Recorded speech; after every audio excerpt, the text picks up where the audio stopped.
सभी matter particle से मिलकर बने होते हैं तो उसका स्टेट अलग अलग कैसे होता है। हेलो एवरीवन, स्वागत है आपका फ्लावर स्टडी पे। आज हम बात करेंगे class 9th chemistry matter in our surrounding.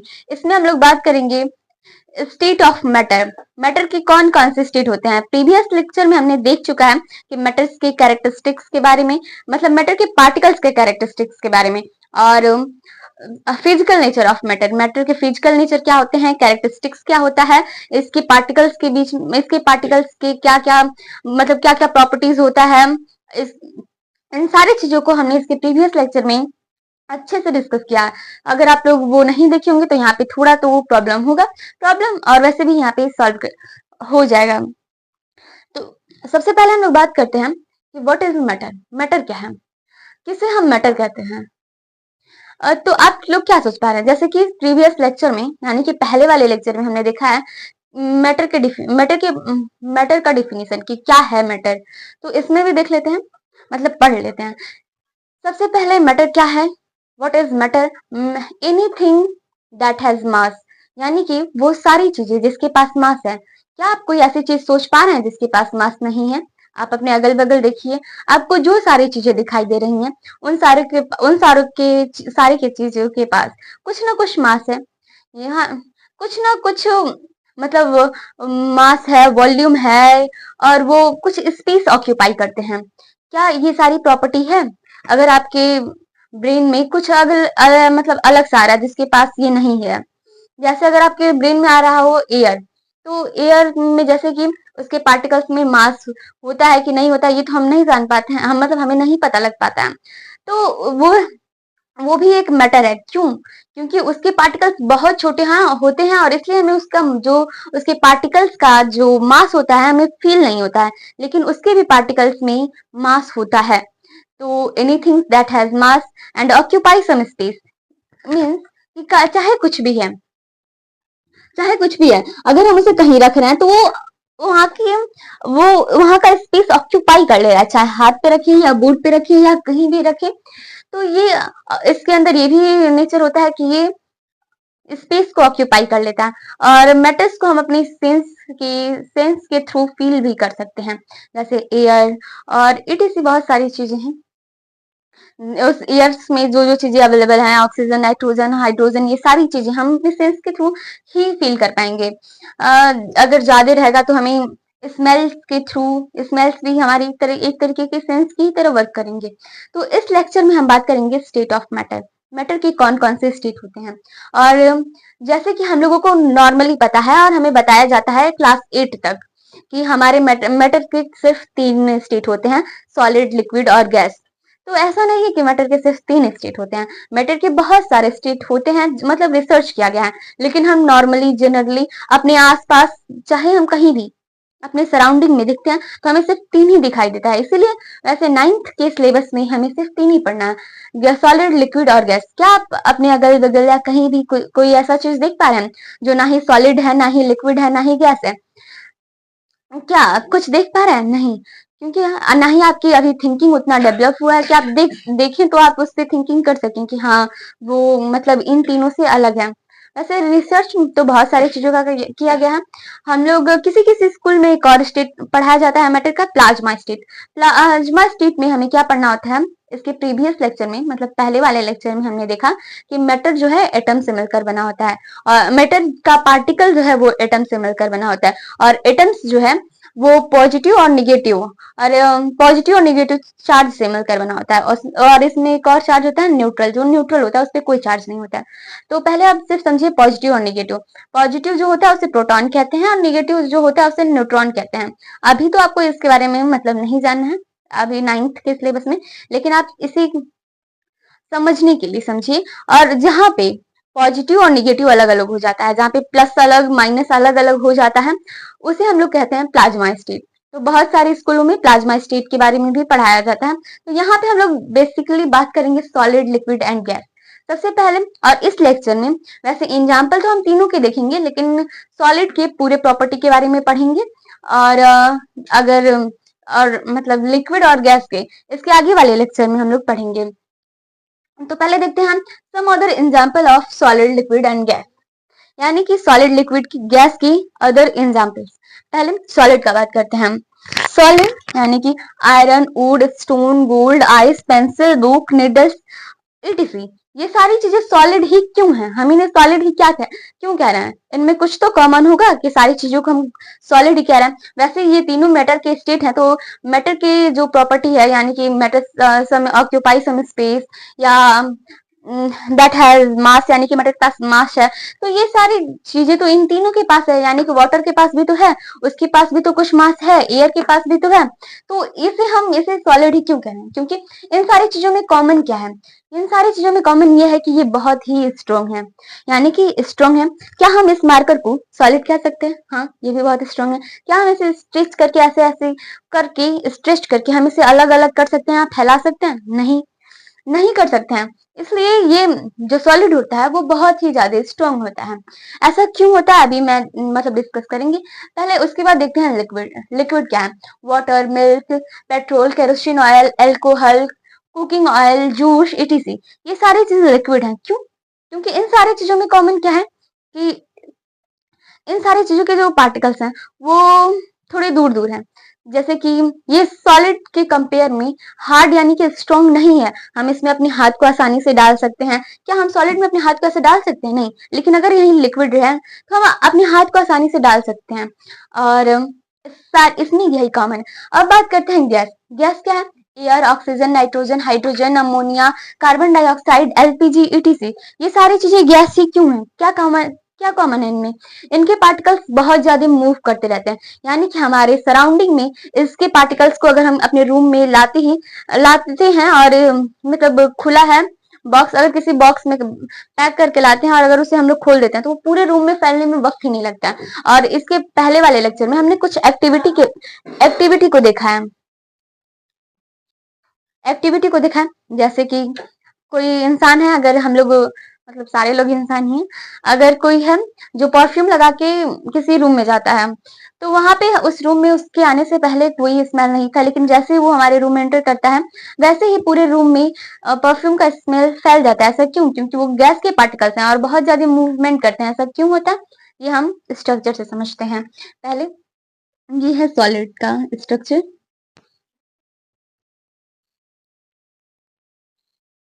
और तीनों के बनाते हैं।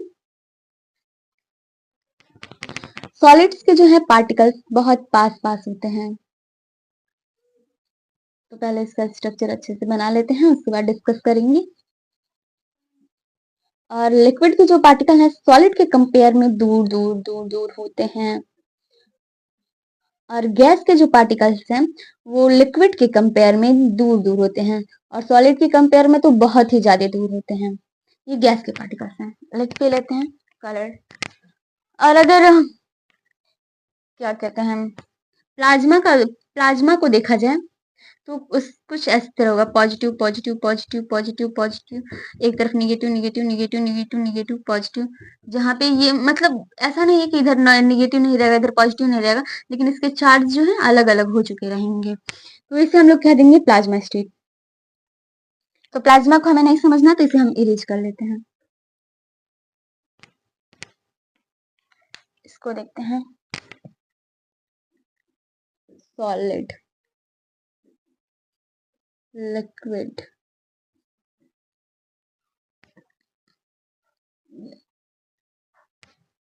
सॉलिड, लिक्विड और गैस। इसके जो पार्टिकल्स हैं वो बहुत पास पास होते हैं, बहुत पास पास होते हैं। और इन मतलब कोई भी मैटर है तो इसके पार्टिकल्स के बीच में स्पेस पाया जाता है, चाहे वो सॉलिड का ही क्यों नहीं हो, चाहे लिक्विड का हो चाहे गैस का। लेकिन यही होता है रूल, यहाँ पे ये होता है कि इसके कुछ ज्यादा दूर होते हैं, कुछ ज्यादा पास होते हैं। वैसे सॉलिड के तो नेग्लिजिबल होते हैं, यानी कि हम देख भी नहीं सकते, इतनी पास पास होते हैं। इतने पास पास होते हैं, लेकिन यहाँ पे इसको समझने के लिए हम दूर दूर बना रहे हैं। अगर ये रहा सॉलिड का, ये रहा लिक्विड का, और गैस का तो बहुत दूर रहता है। इन दोनों पार्टिकल्स के बीच में अट्रैक्शन फोर्स लगता है। पहले इसको लिखते हैं इंटरमॉलिक्यूलर स्पेस होता है।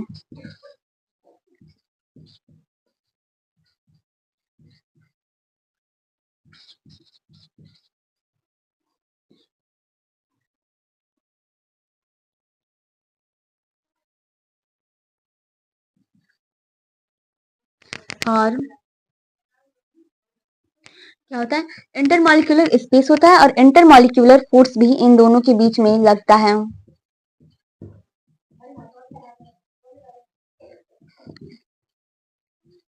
और इंटरमॉलिक्यूलर फोर्स को अट्रैक्शन फोर्स भी कहते हैं। ये ये जो सारी चीजें हैं ये बस एक ही का लिख रहे हैं, बाकी आप लोग समझ लीजिएगा।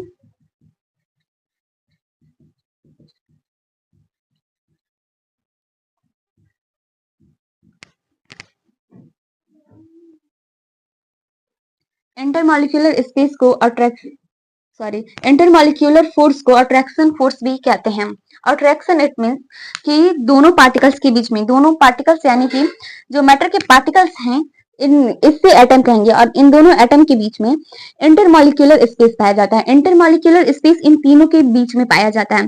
तो सॉलिड की जो है, सॉलिड्स के जो इंटरमॉलिक्यूलर स्पेस होता है वो बहुत ही कम यानी कि नेग्लिजिबल होता है, जो हमें दिखाई भी नहीं, दिखाई तो वैसे हमें इसका ये पार्टिकल्स भी नहीं देता है, जो इसे हम फील भी नहीं कर सकते हैं। और लिक्विड का जो इंटरमॉलिक्यूलर स्पेस होता है लिक्विड में, ये ज्यादा होता है और इसे हम नॉर्मली फील कर सकते हैं। कैसे? जैसे कि अगर हम लोग किसी भी बाउल में या ग्लास में वाटर लेते हैं तो उसमें हम लोग हाथ डालने की कोशिश करते हैं तो हमारा हाथ आसानी से चल जाता है। क्यों? क्योंकि उनके बीच में इंटरमॉलिक्यूलर स्पेस, उनके जो पार्टिकल्स हैं उनके बीच में इंटरमॉलिक्यूलर स्पेस थोड़ा ज्यादा पाया जाता है, इसलिए हमारा हाथ आसानी से चला जाता है। लेकिन यही सॉलिड में अगर हम लोग अपने हाथ को डालने की कोशिश करें तो जाएगा नहीं। क्यों? क्योंकि इसमें इंटरमॉलिक्यूलर स्पेस बहुत ही ज्यादा कम होता है, बहुत ज्यादा कम होता है। और वहीं गैस की बात करें, गैस तो पूरे रूम में ही फैलता रहता है, इनमें इंटरमॉलिक्यूलर स्पेस बहुत ही ज्यादा पाया जाता है। और तीसरा, तीसरा नहीं दूसरा, इंटरमॉलिक्यूलर फोर्स, मतलब इनके बीच में इंटरमॉलिक्यूलर फोर्स लगता है। ये जो फोर्स होता है ये सॉलिड में बहुत ज्यादा होता है, सॉलिड में बहुत ज्यादा होता है, इसलिए सॉलिड के पार्टिकल्स जो है वो सॉलिड जो है वो बहुत स्ट्रांग होता है। इसमें अगर अट्रैक्शन फोर्स वही लिक्विड में सॉलिड के कंपेयर में कम लगता है तो इस ये जो है वो सॉलिड के कंपेयर में लिक्विड स्ट्रांग नहीं होता है। अगर हम लोग मतलब लिक्विड को हम लोग हाथ डालने की कोशिश करें कर लेते हैं, अगर हम लोग उसे कहीं गिरा दे तो आसानी से फैल जाता है। ऐसा क्यों? क्योंकि उसमें जो है इंटरमॉलिक्यूलर फोर्स भी बहुत कम लगता है, जिसे हम अट्रैक्शन फोर्स कहते हैं। दोनों एटम एक दूसरे को अट्रैक्ट करते हैं रहते हैं। और गैस में तो इंटर मॉलिक्यूलर फोर्स या अट्रैक्शन फोर्स बहुत ही कम होता है, यानी कि उसके जितने ज्यादा दूर रहेंगे उसके पार्टिकल्स, उसमें उतनी ही कम तो अट्रैक्शन फोर्स लगेगा। इसीलिए अट्रैक्शन फोर्स कम होने की वजह से इसके पार्टिकल्स इधर उधर हमारे सराउंडिंग में मूव करते रहते हैं और वहीं सॉलिड के नहीं कर पाते हैं।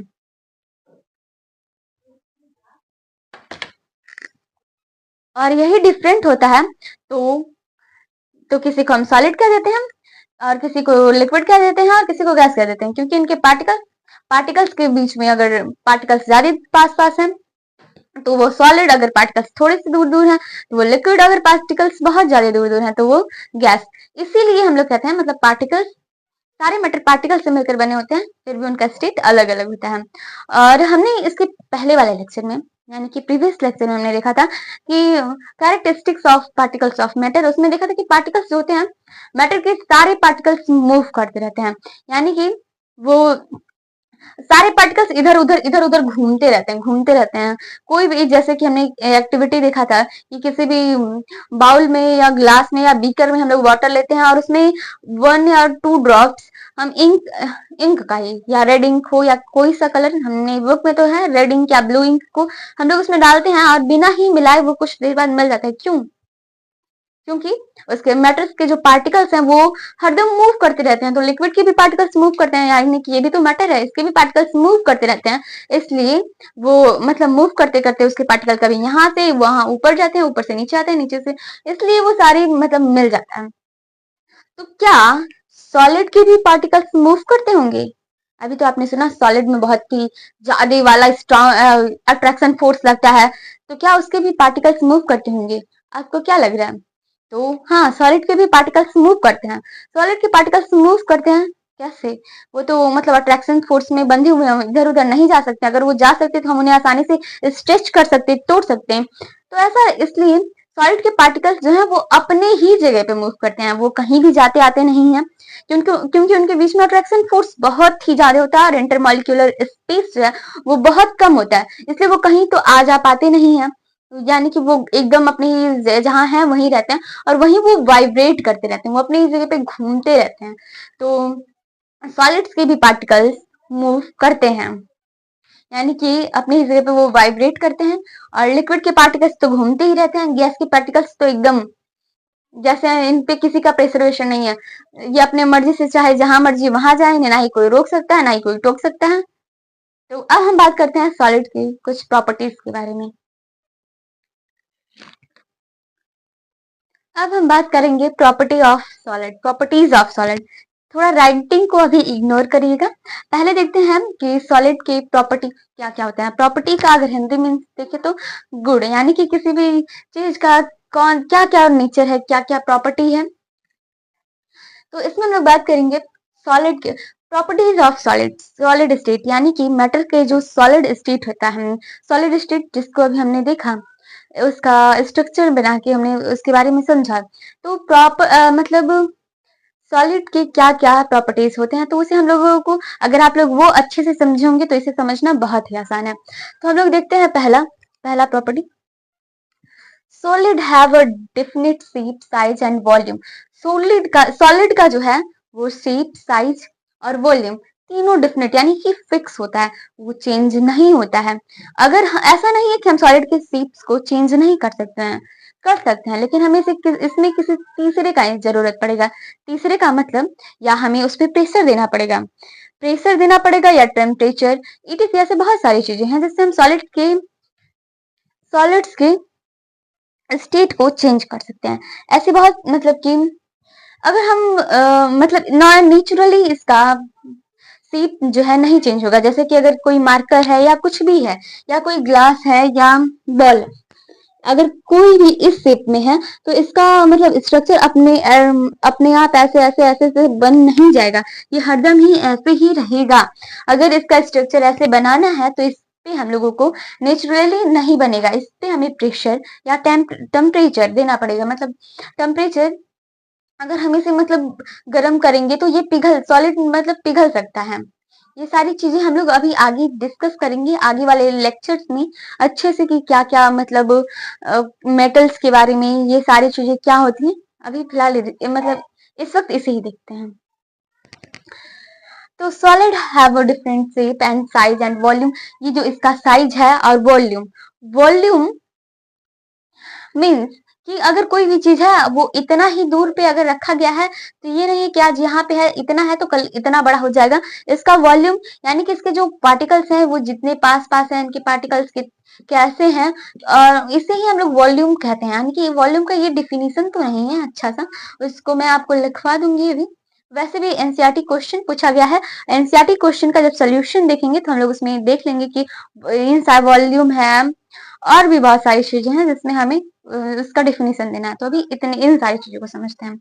And solid possesses rigidity rigidity rigidity का मतलब क्या होता है? Rigidity means that the solid have the tendency to maintain shape when some outside force in applied. Solid के पास टेंडेंसी होता है अपने शेप को मेंटेन करने का। अगर आपको टेंडेंसी का हिंदी जानना है तो होता है प्रवृत्ति, तो आप लोग हिंदी को भी इग्नोर करिए क्योंकि आप लोग हिंदी भी नहीं समझ पाएंगे, तो टेंडेंसी समझिए। सॉलिड्स के पास जो है वो टेंडेंसी होता है अपनी शेप को मेंटेन करके रखने का। तो और अगर जब तक उस पर कोई भी बाहरी यानी कि आउटसाइड फोर्स नहीं लगेगा तब तक वो अपनी शेप्स को चेंज नहीं करेगा। इसलिए हम कह नहीं सकते हैं, इसे ही हम रिजिडिटी कहते हैं। इसको याद रखिएगा क्योंकि आपसे पूछेगा कि सॉलिड, लिक्विड और गैस में आपको डिफरेंट बताने के लिए कि इन तीनों में क्या क्या अलग अलग चीजें हैं, तो आपको लिखना पड़ेगा। सॉलिड के लिए सॉलिड की प्रॉपर्टी के बारे में आपको अच्छे से लिखना पड़ेगा। तो यहाँ पे सॉलिड पसेज रिजिडिटी, पसेज यानी कि सॉलिड के पास रिजिडिटी होता है। रिजिडिटी मीन्स कि टेंडेंसी होता है उसे अपने शेप को मेंटेन रखने की, वो अपने शेप्स को ये ऐसा है तो ऐसा नहीं कि कल इसका स्ट्रक्चर कुछ अलग हो जाएगा। या मैं आप ये हम लोग सॉलिड के ही तरह हैं, वैसा तो नहीं है कि हम लोग आज इस तरह दिख रहे हैं तो कल किसी और तरह दिखने लगेंगे। तो हम सॉलिड्स के पास टेंडेंसी होता है अपनी शेप्स को मेंटेन रखने के लिए। एक ही बात बार बार रिपीट करने का मतलब है कि ये इंपॉर्टेंट है, अपने दिमाग में घुसा के रख लीजिएगा, भूलिएगा नहीं, रटिएगा नहीं, समझने का कोशिश करिएगा। और अब देखते हैं solids have a high density. Dense dense का मतलब क्या होता है? डेंस को हम लोग पढ़ते हैं, डेंस का मतलब होता है घना, यानी कि घना, किसी भी चीज को घना जंगल बोलना बोलना होता है तो बोलते हैं डेंस फॉरेस्ट, या इट इज बहुत, यानी कि इसके पास डेंसिटी। हमने अभी इसका स्ट्रक्चर देखा, सॉलिड का स्ट्रक्चर जो हमने देखा, इसको चेंज करिए, सॉलिड का जो हमने स्ट्रक्चर देखा उसमें देखा कि इसके पार्टिकल्स बहुत ज्यादा पास पास होते हैं, और इनमें जो इंटरमॉलिक्यूलर स्पेस होता है, इंटरमॉलिक्यूलर स्पेस भी इनका बहुत कम होता है। इसलिए हम इसे कह सकते हैं कि इनका जो इसमें ये सॉलिड जो है इसमें हाई डेंसिटी होता है, इंटरमॉलिक्यूलर स्पेस इसमें नेग्लिजिबल, यानी कि हमें दिखता ही नहीं है, इस उतना होता है। और solid do not feel the content, यानी कि अगर हम इसे सॉलिड को किसी कंटेन में डाल दें, मान लीजिए कोई बॉक्स है या कोई बीकर वगैरह है, तो हम सॉलिड को इसमें डाल दिए हैं, तो ऐसा नहीं है कि ये मतलब ये पूरे बीकर में फिल हो जाएगा, लेकिन गैस गैस ऐसा होता है, इसीलिए ये इसका एक नेचर है सॉलिड का, यानी कि इसका वॉल्यूम जो है वो फिक्स होता है, इतना ही दूर रहेगा तो इतना ही दूर रहेगा। ऐसा अगर गैस में देखें तो गैस का वॉल्यूम फिक्स नहीं होता, लेकिन लिक्विड का भी वॉल्यूम फिक्स होता है। तो ये सारी चीजें डिफरेंट डिफरेंट होती हैं तीनों में, इसलिए इन सारी चीजों को मतलब अच्छे से फोकस करे रहिएगा, भूलिएगा नहीं।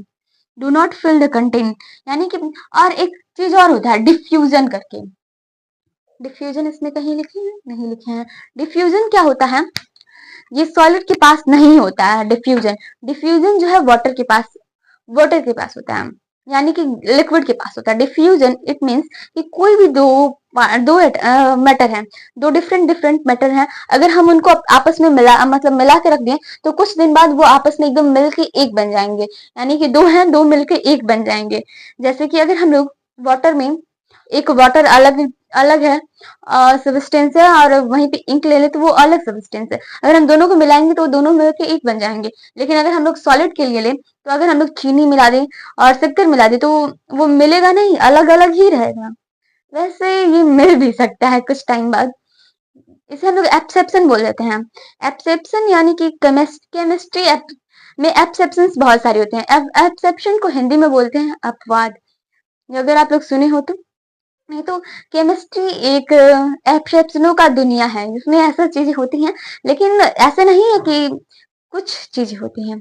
अगर यहीं पे आप अगर चावल या गेहूं का ले लें, गेहूं ले लें या चावल लें, हाँ गेहूं और चावल ले लें, उसको मिला के रख दें, तो ऐसा तो नहीं है कि 2-3 साल बाद अगर आप उस चीज को खोलें, किसी कंटेनर में रखें, उससे बंद कर दिए, 2-3 साल बाद खोलें तो ऐसा तो नहीं है कि वो आपस में मिल जाएगा और मिल के एक बन जाएगा, ऐसा नहीं होगा। इसलिए सॉलिड के पास क्या कहते हैं, क्या कहते हैं, डिफ्यूजन। तो इसे मतलब सॉलिड के पास डिफ्यूजन नहीं होता।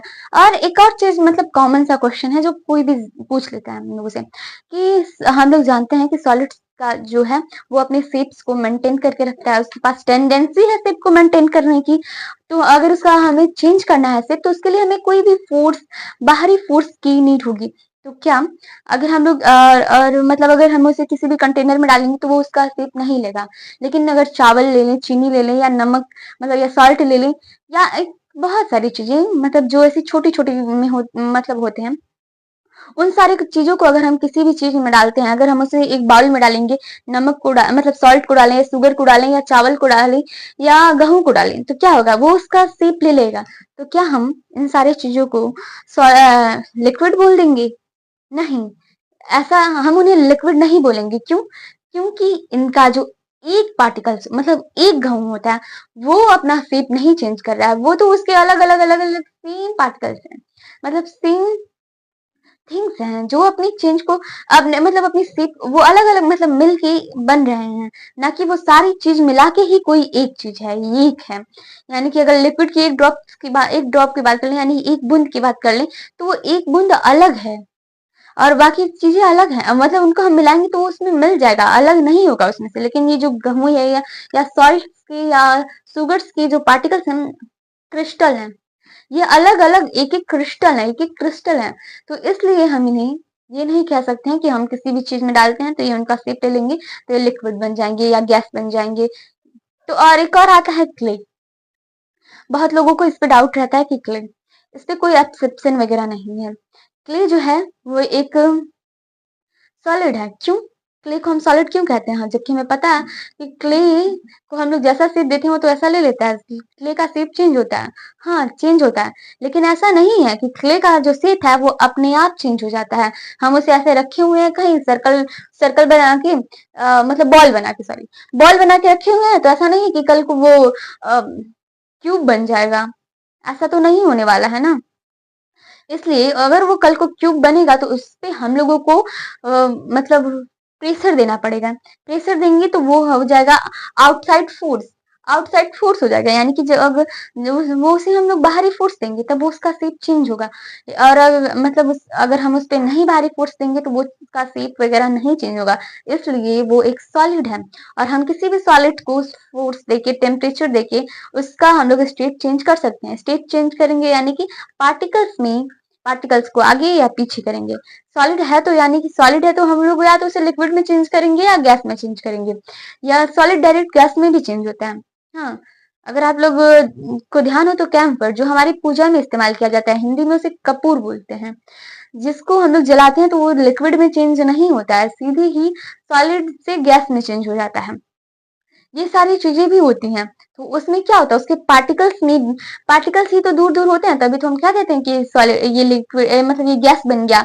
या अगर पार्टिकल थोड़े पास पास आते हैं, उसमें अट्रैक्शन फोर्स कम रहता है तो हमारी हाथ आसानी से चली जाती है, आ जाती है, इसलिए हम उसे लिक्विड कह देते हैं।